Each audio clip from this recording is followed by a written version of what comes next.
Hi, so I'm talking to Christopher Lillington-Martin. Chris has a master's from Oxford in classics and is currently teaching classics at Summerfield School and is possibly the world expert on the Battle of Dara, although he might not admit it. How are you doing, Chris? Very well, thank you. So, would you give some context on the Battle of Dara? Yes, in about 530, Justinian had decided that he wanted to gather an army on the eastern frontier, and he put it under the command of Belisarius and Hermogenes with the intention of leading an expedition into Persia without any other specific details. Okay, so how do we know this? What are the sources we're using at this point in time? Procopius is the main source. He tells us that fact about Belisarius being on the border at Dara.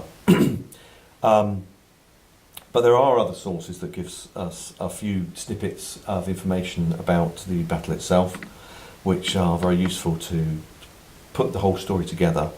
Malalas tells us that the Emperor Justinian had sent some ambassadors to the area, and they camped outside Dara alongside the army, which suggests that the army was so large it wouldn't fit in the city of Dara, and you wouldn't want 25,000 men in such a small border fortress anyway if you intended to invade the enemy territory. So how many do you think you would want in the city of Dara? From a few hundred to maybe 1,000 or 2,000 maximum. It's a small place, been there a few times, and you just wouldn't want more than necessary, because if you are going to withstand a siege, then you really want as few as possible, because the more people you have there, the quicker you run out of food. Okay. So you've talked a little bit about sources. So the geography of the battle site, because the geography is very important for where the battle happened. So. Yeah, well, one of the things that is mentioned in geography, Zachariah says that the Persians came from the south. Now, as we can see from the plan here on the screen, a good idea of the geography. We've got the rough Roman-Persian border. We've got the modern Turkish-Syrian border going roughly east-west. And in the far east, we've got Nisibis, modern Nusaybin, which is where the Persians came from, about 50,000 of them initially. Although one source does say 70,000, but anyway, tens of thousands. And then they marched along the east-west road towards this place here called Amodius, which had a decent water supply, and is more or less due south of Dara, where Belisarius and his army was encamped. Yeah, it's almost worth just emphasising that again, where the sources all seem to agree that the Persians advanced from Modius. Yeah. And there is one valley which goes up towards the city. Yeah, as can be seen, you've got low hills to the east of this valley and to the west, and you can see these sort of rectangular field systems, because it is very flat. It's like a tongue of the Syrian plain. So from the Syrian-Turkish border south, it's just entirely flat, and this sort of valley just goes up towards Dara, and you can just about see part of the river that feeds Dara. So let's go back to Procopius. When did Procopius write the history of the wars, and who's he writing it for? Okay, two good questions. He wrote it probably during the 540s. He published it, if that's the right word, for the 6th century. In parts, possibly the very end of the 540s or just after 550. Some of his books were possibly, the Persian Wars and the Vandal Wars were possibly published around 550, and the Gothic Wars 552-ish. That's 7 books in total, and then he did an 8th book, which is a roundup of all the wars, which was probably just after 553 or 4, and then he did something on the buildings, which was, it's been recently argued, was probably 554. Okay, So how does that impact what he's writing about the battle, which happened in 530? Right. Well, it's approximately he's publishing about 20 years after the event. He probably started writing it in the 540s.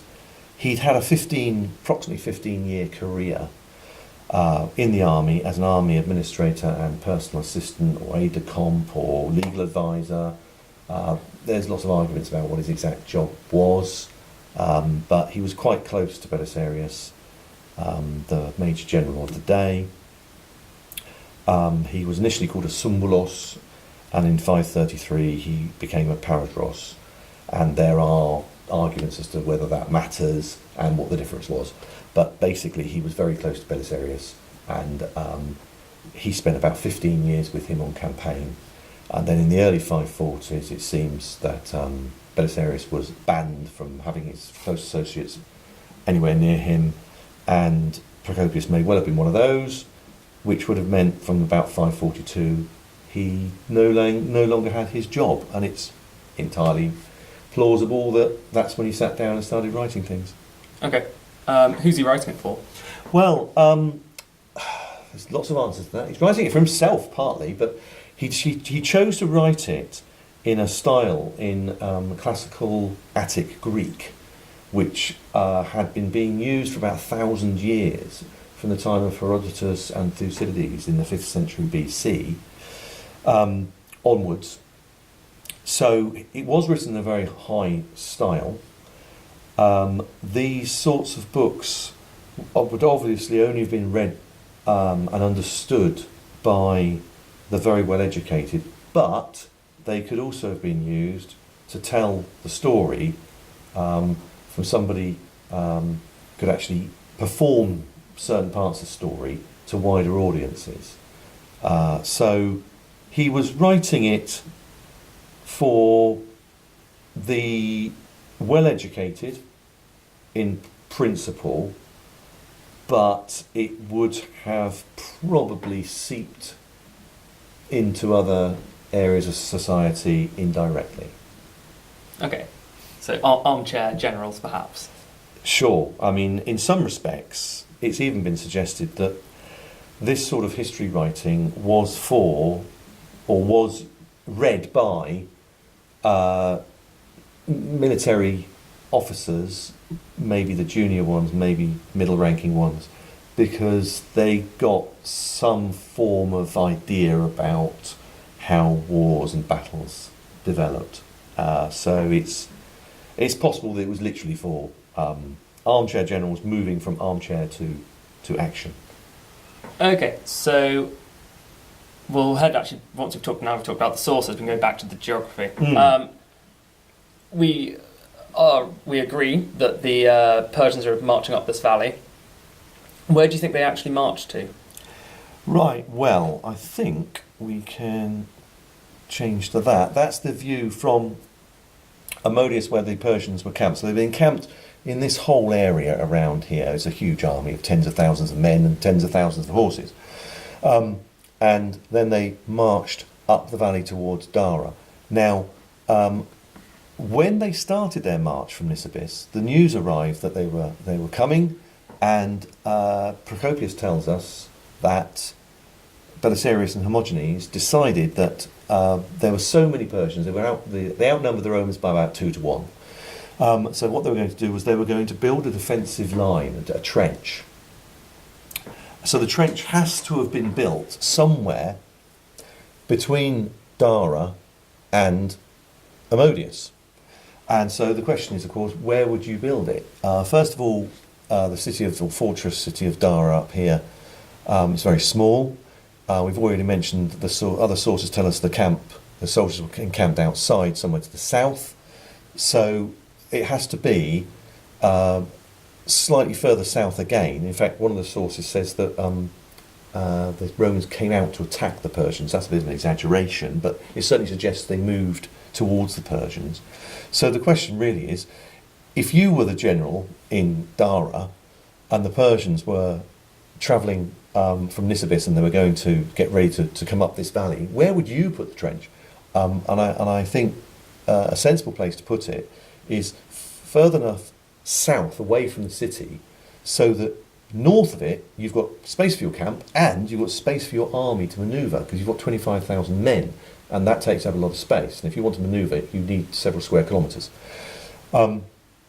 So looking at it, personally, I would suggest that it was probably somewhere between Ambar here on the western hills and more or less due east towards those lower hills in the east. And now, in fact, I visited this area, as I said, a few times, and in Ambar there's a little church, 6th century church, which no longer used as a church, it's used as a storage. Ambar actually means store. All of these fields grow. They grow wheat, and they fill this church up with sacks of grain when they've harvested it every October. And having tea with some of the farmers on the roof of the church, we were having a chat, and I through an interpreter, I said to them, "Do you find anything in the fields?" And as I said that, about 5 of these farmers jumped to their feet and started mimicking shooting arrows. And they said they find this area here full of arrows.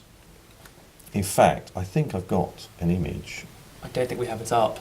Is it? No, Not that one? I think we. It's that one. It's that one. So this is an image going from the roof of the church due east towards those low hills. These are just tracks. And they said they found these arrowheads in this area. And I did ask them, I said, "What do you do with these arrowheads?" Because sometimes people collect them, which would be a bit of a pity. But they said they just throw them back. So the arrowheads are hopefully still there, and lots of them. So why do you think that these arrowheads are from this battle and not a later siege? Well, that's true. They could be from any other battle. However, if it was a siege, this area is about approximately 2.5 or 3 kilometres south of Dara. So arrowheads from a siege, and there were plenty of sieges at Dara, would have been much closer to the fortress of Dara. And therefore, these arrowheads being this far away are more likely to be from battle than a siege. Yeah, and you've said before to me that boxes and boxes of them or something like that. Well, certainly a lot of them. They said lots and lots of them. They as I said, they luckily they throw them back, and that's ideal because if there was an archaeological survey one day, you could survey the battlefield, find out where the arrowheads are, and it could give you an approximate idea of where the battle lines were. Okay, so we have a rough site for the battle, we think. Let's talk about the trench. Yeah, okay, so the trench is described by Procopius. It's quite complicated description, and obviously it's open to interpretation. As I said, I personally think it's going to be somewhere east of Ambar. I think the easiest way is to show that. This is Ambar, the hills are over there, and the way that Procopius describes the trench is having a central section straight, then 2 angles at 90 degrees, and then 2 more wings to the trench going each direction. He doesn't give us any measurements, any proportions, so it's complete guesswork. He does say that it wasn't a solid trench, so it wasn't like a First World War trench. It was a trench with many passages across it. So that's why I've indicated these sort of dotted lines. So there are parts where troops could move, in this case north-south or east-west across the trench. Yes, and actually, similarly to it not being a World War One trench, no one is in the trench shooting arrows. So. True. It's not a trench that you fight from. It's a trench that you stand behind. And if you've got a missile weapon, you shoot over it. So, this is actually your diagram. You've represented the central section being behind the wings. Mm-hmm. Why do you think it's that way rather than in yeah. front, which isn't just as valid an interpretation for the text? The way that Procopius describes it, he describes these 2 Hunnic cavalry units as being outside the trench but at a corner of it. So if we have the trench in this shape, the Huns are outside the trench but they're in a corner of it. They also show that the Roman cavalry linked with the Huns in the centre and then continuing on forms effectively a screen of cavalry. From the Persian viewpoint, it would just look like a line of cavalry. Yeah. So let's talk about the, I don't want to say not depth in terms of heights, but the depth as in that distance there. Yeah. Again, we've got no figures. It would have to be deep enough for these cavalry to manoeuvre. So we've got 2 units of 600. We've got 1,200 horsemen here. And sometimes we are told by various military sources that they formed up at maybe 5 ranks deep or maybe 8 ranks deep. So you need a few tens of metres, but then again, you don't want it to be too deep because the infantry behind want to shoot their arrows at the enemy, and the deeper this is, effectively you're cutting the range of the infantry arrows. So I would say a few tens of metres. But until it gets excavated, we don't know. Yeah, so why is this battle unique, tactically?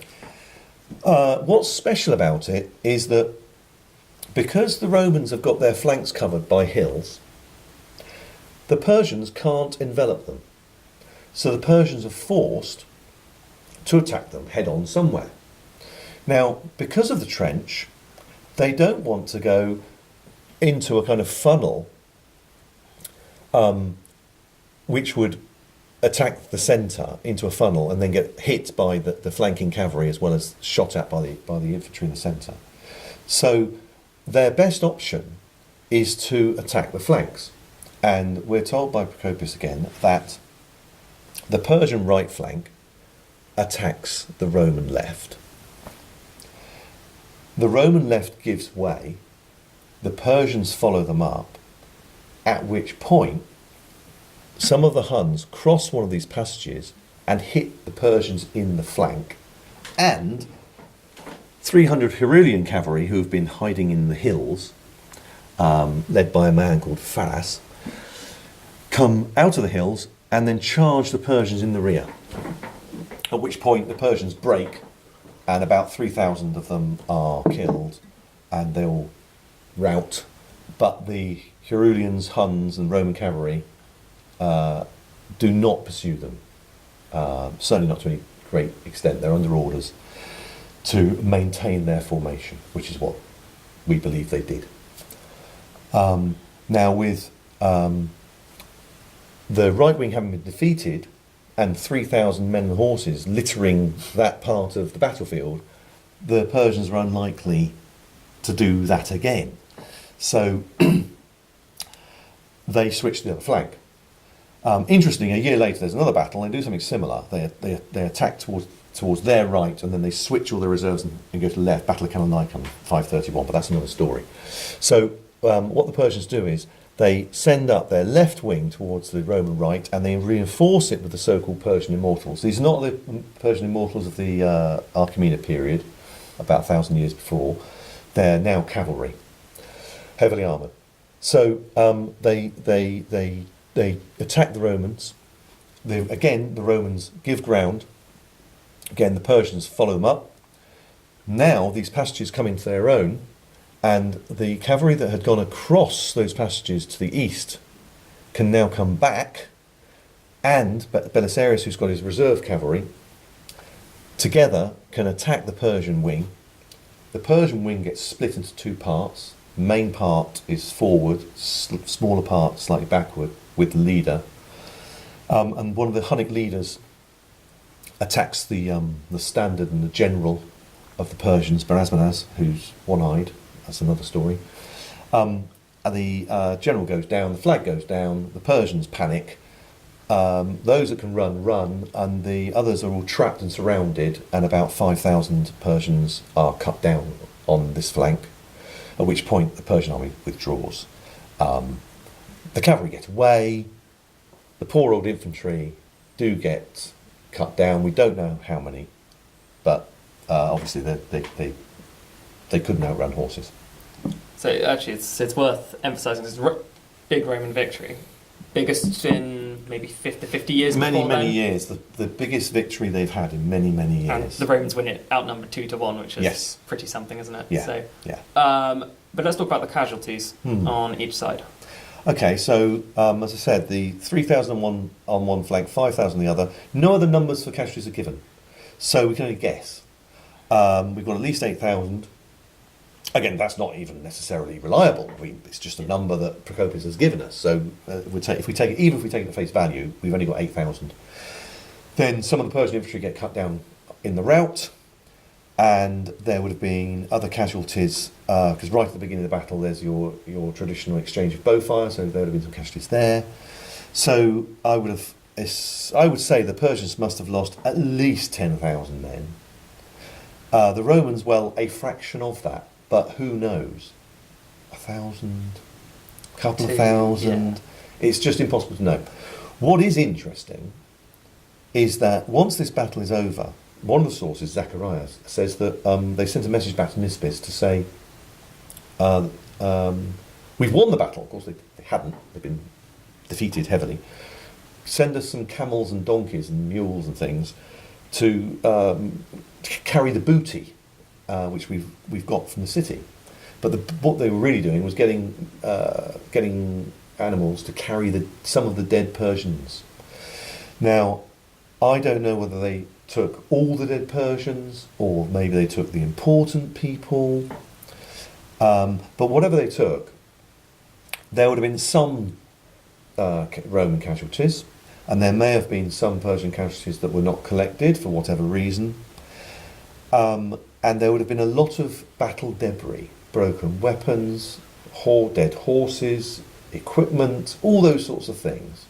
And if you think about stories from, say, the Normandy landings, towards the end of the Second World War, the beaches were covered in military debris. Well, what do they do with it? They buried it in the beach, and it's still there now. Well, if you've already got a ready-made trench, what might you do with the battlefield debris?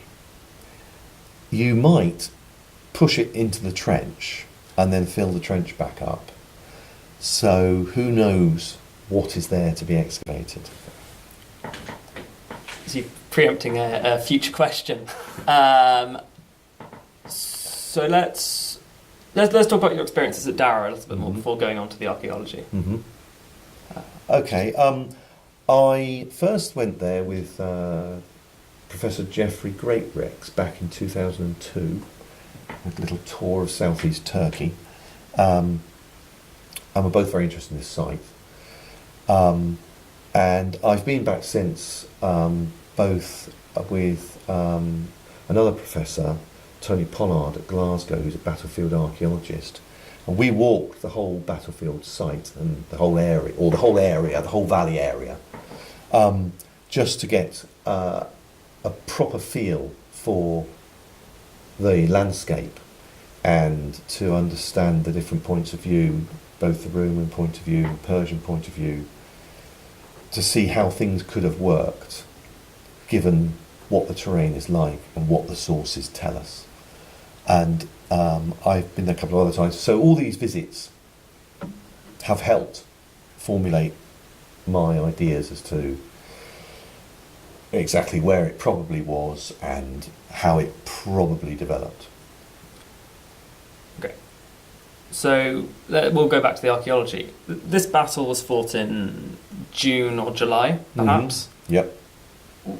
How quickly do you think they dealt with the bodies afterwards? Well, given I've been there in May and October and it's pretty hot, you wouldn't want to hang around. I would think that if they were going to dispose of the battle debris, whether it's, as I say, human bodies, horse bodies, or just broken weapons which can't be recycled, or bits of broken horse gear, whatever it is, you would just do it. As long as the enemy weren't stopping you, you'd do it as soon as you could, because you don't want it to be in the way. The alternative is it was left for some time, and the trench was left there, and gradually the trench just filled up over time. And any options in between, the two extremes would be they filled in straight away or they didn't at all. But you could work that out by excavating. Yeah. So we'll talk about excavating. What do you think? What would you be most excited to learn from excavating? Well, certainly finding the exact shape of the trench would be really interesting. Yeah. Because we would then have a text telling us what it looked like, Yeah. which is a bit general. If we could actually find it, we'd be able to compare it and see how accurately the text was in explaining what it looked like. Also, once you find the actual trench, that would then inform other studies. So you'd expect that if the 3,000 men were killed on the right flank, you'd expect to find plenty of debris here. And if 5,000 men were killed on the Persian left flank, you'd expect to find plenty of debris here. And it would be interesting because, for example, the Romans, we don't know, as we say, we don't know how many of them were killed in the battle, but some of them will have been killed.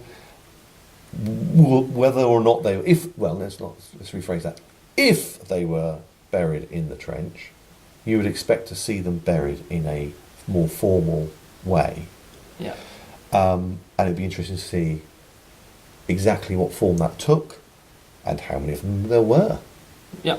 On the other hand, they could have been taken 3 kilometres or so north to Dara and buried in the city necropolis. That's another option. But again, that is less likely. You're talking about Roman burials. Why wouldn't the Persians just be buried on the battle site? Well, they could have been, but if we've got a source that says that their bodies were collected from Nisibis and taken back, then we have to take that into consideration. If we did not have that source, then I would have expected just mass burials, Persians just thrown in a pit without any due ceremony, and you'd expect to find bodies in that kind of state. But given the fact we have got this source telling us they were taken, then some of them at least were taken. Maybe not all 10,000, but certainly some. No, and that's important because the Persians are Zoroastrians, aren't they? Exactly, yes. They do like to expose their bodies to be eaten by vultures, amongst other things. So, I mean, they could have left their bodies on the battlefield to be eaten, but that really wouldn't have involved any ceremony, and I think they do actually include ceremony in the way they expose their bodies. So I think we might be getting on to the final question.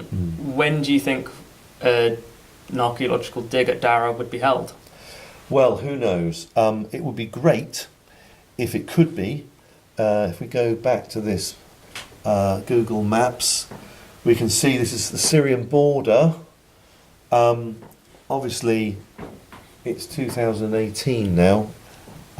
Nothing is going to happen on the Syrian border within Turkey archaeologically in the very near future for political reasons. If things settle down in a few years, 5 or 10 maybe, we'll be approaching the 1500th anniversary of the battle, and it would be absolutely fantastic if a project could be put together to initiate a survey of the battlefield and possibly an excavation in the future. I would strongly suggest that would be best done in partnership with Turkish archaeologists. It's the best way to move a project like this forward, and you'd need to gather together an international team. Maybe one day one of your current viewers will be part of that team, and it would be fantastic to see what they might find. And yeah, actually it's also really great because this area, especially now because it's on the border, it won't be built on too much. It's all fields. There isn't a town there. Yeah, it's also one of those battlefields which, all things considered, it's not. It's got to be somewhere between Dara and Amodius, and in my view, the likely area is here, but wherever it is, we're talking about a few square kilometres. It's not as if there are some battlefields where you don't know, in tens of kilometres where the battle is. Yeah. So it is quite. It's relatively possible. It's possible to pinpoint it within a reasonable degree, which is not normal for battles. And as I say, the arrowheads could certainly give us an idea of where to at least start looking. Other studies looking at crop growth, a detailed study of crop growth might indicate where there might be some evidence of trenches too. Or laser interferometry from a plane, or... Yep, there are all sorts of techniques which could be deployed, and if this battle site were not on the Turkish-Syrian border, if it were a site in the middle of Turkey or the middle of Britain, it would probably have been excavated, or at least surveyed, if not excavated by now.